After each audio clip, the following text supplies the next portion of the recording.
chickens, Chickens, chaser to me, but You chase chickens. Over here. Over here.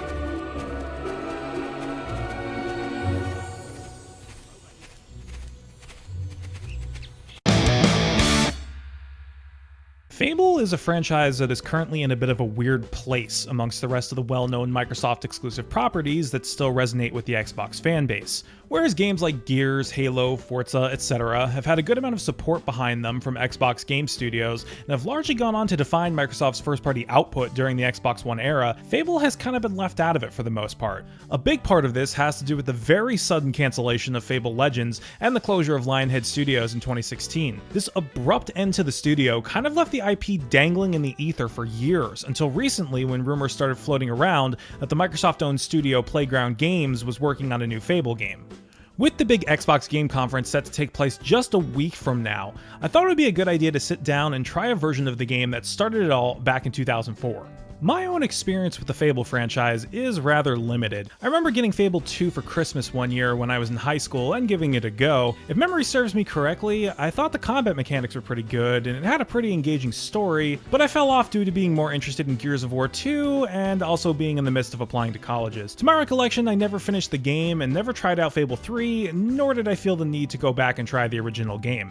As I've decided to move this channel in a more Xbox-focused direction, I feel like I'd be doing myself and everyone else a pretty big disservice by not trying Fable 1, especially with it being very likely that Fable 4 or a Fable reboot or something like that will probably be a thing for this coming console generation. So I decided to give Fable Anniversary a shot, as it's available to anyone with Xbox Game Pass on console. That Anniversary label is meant to make it fall in line with the Halo Anniversary editions of Halo 1 and 2. But Fable Anniversary is a bit of a different beast. While the Halo Anniversary games made a point not to touch gameplay and just focus on visually upgrading the game, Fable Anniversary does a lot more work under the hood. Improvements were made to gameplay with an optional control scheme that was inspired by Fable 2 and 3. The interface was changed for more simplicity and ease of use, load times were improved, and players can now save at pretty much any time in the game. Finally, the UI and menus were updated to go along with the general storybook vibe that Fable as a series goes for. One additional note that doesn't have to do with the improvements necessarily is that Fable Anniversary is a remaster of the 2005 re-release of the original game, Fable the Lost Chapters, which contained additional story content both during and after the original's conclusion. Fable is a story that can either be taken as a heroic call to save the world from evil, or a revenge tale that sees you becoming that very evil. You begin the game as a young boy living in the land of Albion in the small town of Oakvale. It's here that the game sets up its structure, as it gives you small tasks to do to introduce you to the basics, like speaking to NPCs, making money, basic combat, and the morality system. Fable has a binary good and evil system in the same vein as Star Wars Knights of the Old Republic, where doing good deeds will make people like you and bad deeds will make them hate you. Whatever you choose will alter your appearance and will give you a different set of emotes that you can use when interacting with people in the game.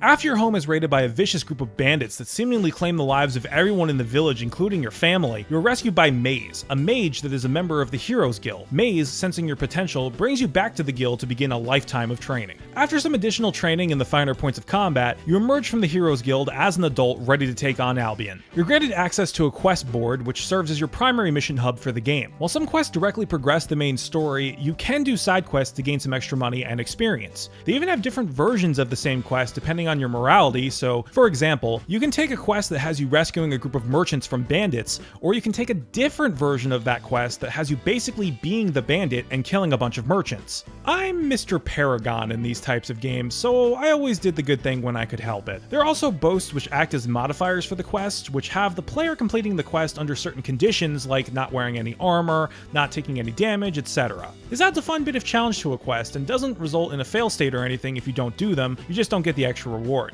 Simple. You also get access to an upgrade system that is based on finishing quests and defeating enemies during said quests. You can level up things like your health, melee weapon power, toughness, speed, and a bunch of magic powers as well. The game initially grants you just the power to shoot lightning, but you can eventually unlock things like a fireball, extra armor, the Wrath of God itself, and my personal favorite, the Flame Explosion. Seriously, I had that ability equipped for the majority of my time playing this game, and it makes combat a lot easier. Speaking of combat, though, I think the best way that I can put this is that Fable's combat is fine.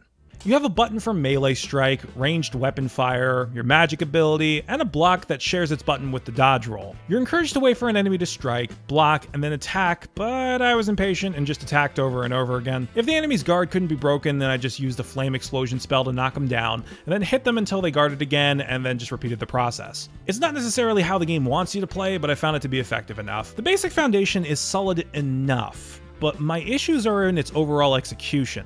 The game gives you a lock-on function, which works totally fine when there's only one enemy, but I found it finicky when dealing with groups of enemies. It would usually not lock on to who I wanted to attack, and from looking in-game and online, I couldn't find an easy way to switch targets without just toggling the lock on and off, and just hoping it would lock onto my target. I even found that occasionally it would lock onto a civilian, or someone I was trying to protect, which also wasn't helping. I also found at points in the game that some enemies are just jerks who kind of abuse the knockdown mechanic. Basically, unless you have an extra protection spell active, you will get knocked down when taking too much damage from an enemy, and there are these rock golem things that were the worst with that. At one point, I had to fight 2 of them in a small arena and was almost stun locked.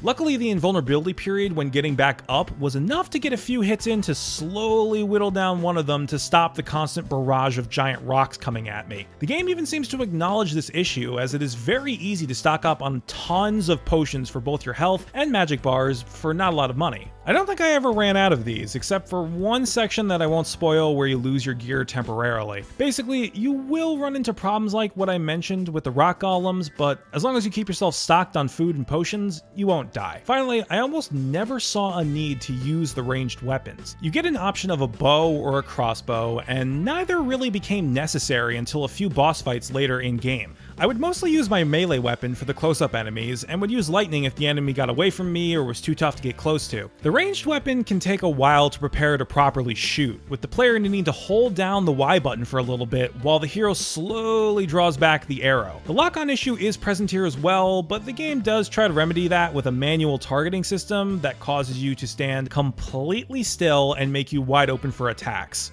Add in that the damage isn't really that spectacular, and honestly, the negatives vastly outweigh the positives in most situations. Even though my memory of Fable 2 is spotty, like I said before, I do remember them improving this by just giving you a gun. The social system of Fable Anniversary is also just okay, and that's being nice. I can't really rip into this because the game came out back in 2004, but it needs to be looked at properly, as people in 2020 could very well end up trying this game and need to be aware of what it is. The word here is hollow. The game gives you the opportunity to interact with the locals of Albion, which could result in an additional quest or two, but for the most part just has you doing various emotes, whether nice, cool, or rude, to make people either like you or dislike you. If you go the hero route like I did, then you don't even have to do the emotes for the people to like you. At about the halfway point in the game, I would just walk into towns and people would be clapping and cheering for me with that little heart icon above their heads growing and growing just by me being there. There is a cool little thing where you can buy a title for your hero, and people around you will start referring to you by that name. I opted for Ranger, and found myself in what felt like a weird video game adaptation of Mystic Knights of Tirnanog. The game also has a quote-unquote relationship system, but to borrow a phrase from my friend Shalashaska, it makes the romances in BioWare games look like Casablanca in comparison. Near the end of the game, I literally walked up to a woman in Oakvale and just gave her a wedding ring, and then boom, we were married. I'm not even sure if that's a better love story than Twilight. Although that's partly because I haven't read Twilight. Regardless, this system is very indicative of the restrictions of that time period, and while it's not god-awful or anything, you should just know what it is before you go into it.